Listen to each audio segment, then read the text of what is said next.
Hello, beautiful people. Thanks for stopping by my place where we hang out and have conversations about people in the entertainment industry. Now let's get ready for some Suga Talk. Today we're going to double back to have another conversation about Tricia on Love and Marriage Huntsville. It looks like this clown still has some clowning to do.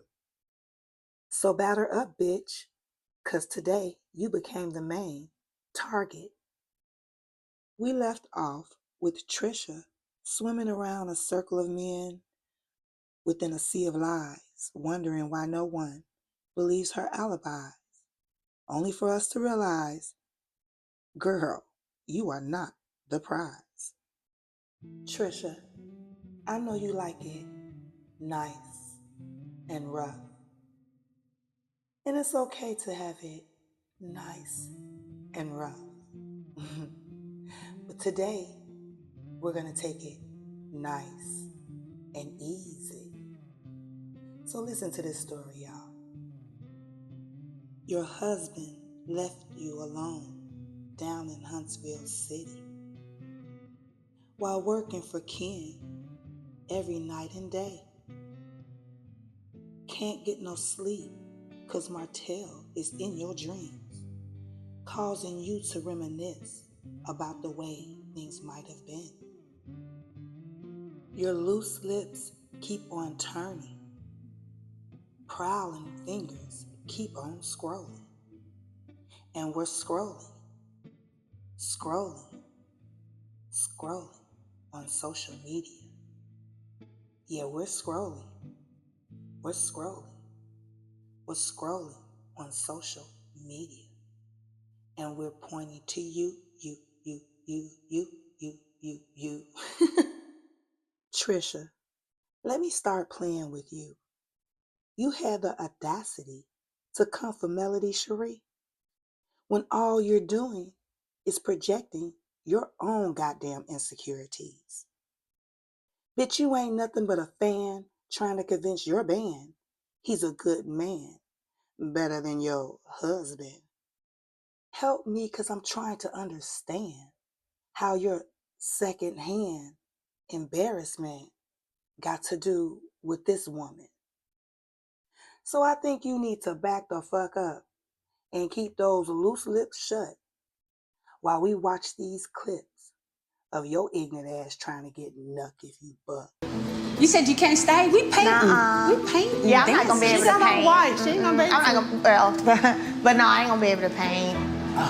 I just always feel like when we have these little gatherings, we always get to a point where everybody's kind of like standoffish. Right. I just kind of looking around like, okay, so what's next? Who we say next? Number dice. Right. Right. Have you talked to Mel? Nope. You say that fast. Do you not want to? Hey, real quick, if y'all don't mind, Kimmy and Trish, since we right here. Hey, Trish, do you have an issue with me? No. Okay. Because if I would have, I would have told you, for sure. Oh, okay. I'm surprised she said no. Okay, right. Because me and Kimmy met up the other day, and Kimmy was kind of asking me, I guess because y'all met up or something, and so she was asking me, and I was like, not as I know of. I don't know her. Like, I don't know her to have an issue with her. Okay, that's exactly what I said. I said, I don't know you to have an issue with you, but... Yeah, let's get to the but. Yes, trust me, I'm gonna get to it. I said, I just didn't like the way that she was instigating at the celebration. You felt like I was instigating? Most definitely. Yeah. Just started going crazy, as usual. Have a seat. Hey, Trish, girl, you know you be throwing your little shade all the time. When somebody's voice elevates, damn it, mine gonna elevate too. I believe Trish still in love with him. Because she get triggered too easily. Somebody just said you were still in love with your ex-husband. Oh, it's a current one? Oh. So when you shared with Kimmy that you felt some kind of way about me saying a couple of comments She at said the end, exactly what she's saying Yeah, now. I heard it. She didn't say she didn't like you. She said she felt like it was messy. So my question is this. When you felt like I gave my opinion or a comment on a situation that we were all very privy to, right? And so then now I'm being messy. So that means you think everybody up in here, including the lady of honor who's coming in, is messy, correct? No. I had a little pep talk before I came in there today. I told myself, stay calm, don't go crazy. But when Mel starts coming for me, I can just feel it gearing up. Everybody gives their opinion. So what everybody, right. It was at the table when I guess we were sitting down and she was like, oh, they still love each other. And it was a joke. It wasn't a joking moment to me.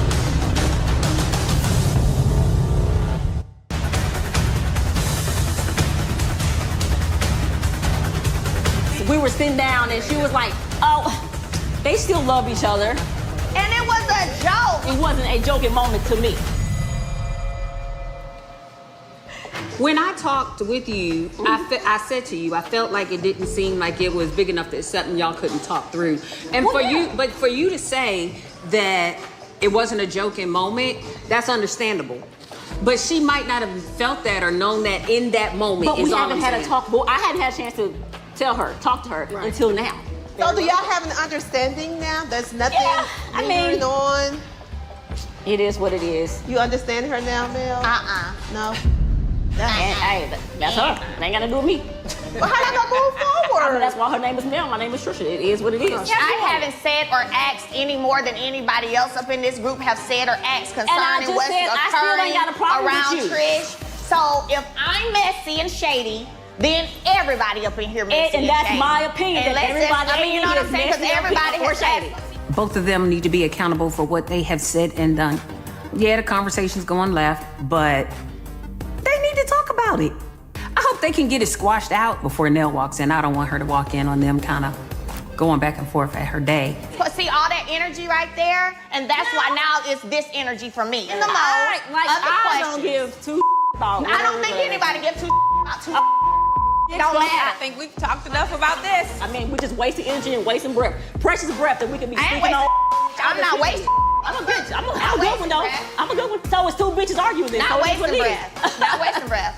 What is all this rah-rah? I don't like it. This is the weird part. For two people who said they don't have an issue with each other, it clearly sounds like an issue. I didn't have one. I said, yeah, Mimosas with Melody, tell Tricia to come. You know what I'm saying? So I didn't have a problem with her. But her 1,000 wouldn't work in my life. It just wouldn't. So I'm not talking to Kim. So that wouldn't work in my life. So that being said, I won't have a conversation with her. I can talk to her about it. So I can keep my energy where it needs to be. Tricia, and her tone right now is as if she knows me and she feels like she can play in my face. I don't know you, Tricia.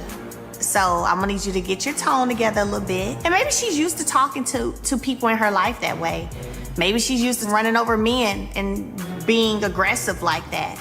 But I'm not the one. Sorry. Wow, Trish. It looks like you've been accepted into the club of misfits. Low down, dirty bitches who let their men have side chickens. Wait, you did mention that you're still married with a boyfriend cooking in your kitchen. In the clip, you looked a little bothered by Melody taking the conversation a little further and asking you if there was a problem. Who the fuck do you think you're dissing when one's observation of you and your husband's relations seem like you're still entertaining his conversations? You really need to address your mentality because it got you out here showing all your insecurities. Fragments of her insecurities. She moves like whispers in the rain. A soul too tired to hide the pain. Each step she takes a fragile thing. A shadow of what once could seem. Her heart a map of shattered dreams, stitched together at the seams. The weight she bears so deeply sewn. In quiet nights, she feels alone. Her laughter falls in hollow tones, a melody of broken bones. She wears her scars like fragile art, each one a story torn apart. The mirror shows a face she knew. But time has painted something gloom. Eyes once bright, now dim with doubt. A quiet plea she won't let out. Yet even in her fractured state, she stands though burdened by the weight. For somewhere in the cracks so deep, a spark of light still dares to keep.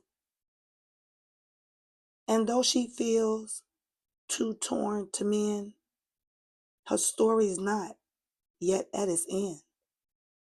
For broken things can still be strong, and healing finds its way along. Tricia, why you got so much heat for Melody Cherie? Could it be you was always part of the plan? Shit, even Ken is starting to see you play your hand. Let's talk about the elephant in the room. I believe you joined the show with one goal, to come for Melody so you can continue to carry on the bro code. Oh, you must didn't know that the game is told, not sold. The fact of the matter is, you got all in your feelings when Martell walked in Stormy house and act like your ass wasn't even living. You ran home to tell your live-in that Martell acted like you didn't exist to him. Girl, who is out here really tripping when you the one sitting over there with a husband and a boyfriend? I think something is missing, or maybe your mind is twisted from all that pimp juice you're drinking. Your story is not a juicy tea, it's actually a mockery of the entangled atrocities within your life story. You don't have to believe a word I said. We can just hear it from Ken about how you will still text in your husband.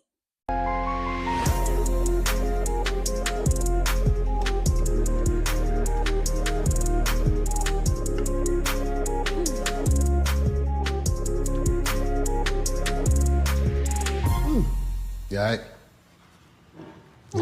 Sort of. Yes. You open to a conversation? I don't know. I guess it depends on the conversation. There has been some tension between Ken and I regarding Martell and Marquez. I don't want to be walking on eggshells in my own house when I've done that for so long in a marriage. It seems that he has something he wants to get off his chest, and I'm ready for it. We ain't been together that long, so, I mean, I know there's a lot that we still have to learn about each other. I know there's still a lot of things that have to get resolved in our past. Like the situation with Marquez in the beginning, the text message that you sent, you telling him you would take him back in a heartbeat. You know, even in that situation, it was, oh, I don't remember saying that. I didn't mean that. It's like, you know, deception. If we bring up the Martell situation, here's the thing with the Martell situation, and I can't stress this enough. It's not Martell that I have an issue with. I have the issue with you. Here's my issue. We go through this conversation after conversation. When I leave them, yes we do, yes we do. I'm so sick and tired of having this conversation. I'm not quite sure what more he wants me to say. How are we supposed to move forward if we can't get past it? Okay. When I leave, them, Martell, the M&Ms, I do not think about them. But them jokers live rent-free in our house. Here's the thing. You're not understanding. And it's always the accusations and the Baby, you arguments. lied.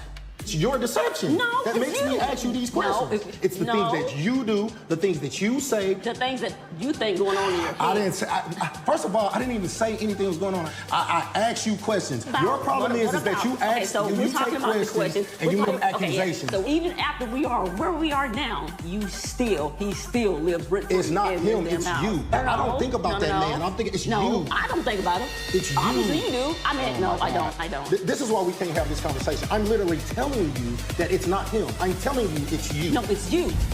Actually. this is why we can't have this conversation. I'm literally telling you that it's not him. I'm telling you it's you. No, it's you. You can't make it up. Actually, you don't listen. No, and you give sir. them and you give the people outside of our house more respect than you give me. At the end of the day, you crazy. yes, you do. No, I don't. Here's the problem. Do. You don't get to. Why would I care about them? Because you do I talk about Marquez? When do I talk about Marquez outside of the 6 times we have the conversations about? Yes, we do. Both of them live rent free in this goddamn house. First of all, your ex-husband got to live rent free. He's the issue. He creates the issue.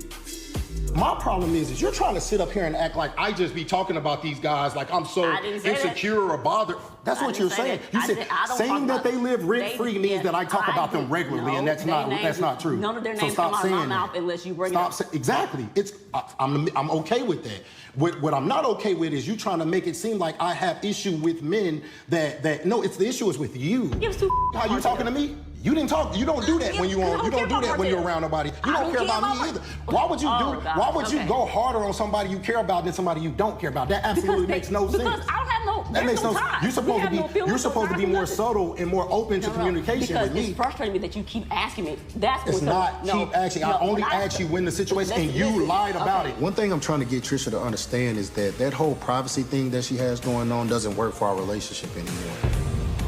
Like if I ask her a question to her is an accusation. And I'm like, no, an accusation is an accusation. An accusation is me telling you, you did this. Me asking you a question is trying to figure out what actually went on. And it's not me, I can't tell you what you did if I don't know what you did. You gotta tell me. You're my woman. The only thing that I can go by is what you say. Anytime you lie about something, you have to be open to people having questions about it. You lied about these things. You made these, especially with the Martell situation. Bruh, that was before me. There was no reason to lie about that. So it was no reason to lie about it. Why are you so invested in it? Bruh, I'm done with this conversation. I'm not doing it. I don't want to do it. I'm done. I'm done. I don't want to talk about it. Because you're not going to try to make it seem like you're the problem. No, you're the okay, and I'll be it. I pay for all this. All this me. Not nobody else because of me. Y'all want the reality? Y'all got the reality. I pay for all this. No. So I don't pay for this? I don't pay for this? Let's wrap this up. I don't pay for this? I don't pay for this? No, let's wrap this up. All the cars in the driveway, y'all don't pay for? No. Why are you lying? Let's wrap this up. Your truck is over in another apartment building, broke down because I gotta go fix it. Hey, my brother can fix it. Go. When you struggling, tell your kids. Perfecto. I'm gonna do the same everybody else do. I can go do whatever I need. Go do it then. I don't want to deal with this. I'm gonna go to an island somewhere and be good. You can't do that.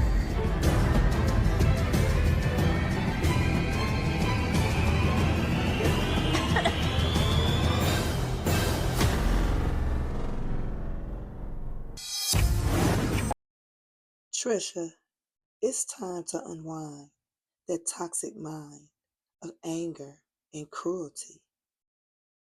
Is it really that far-fetched for Melody to joke about you still being in love with your husband?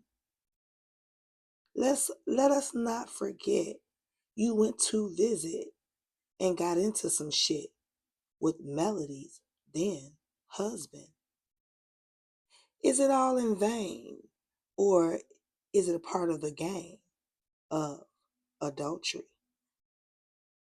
So until you correct all your wrongs, you could never come for a queen sitting on her throne. Okay, beautiful people, it's about that time. You don't have to go home, but you gotta get the hell on out of here. Bye.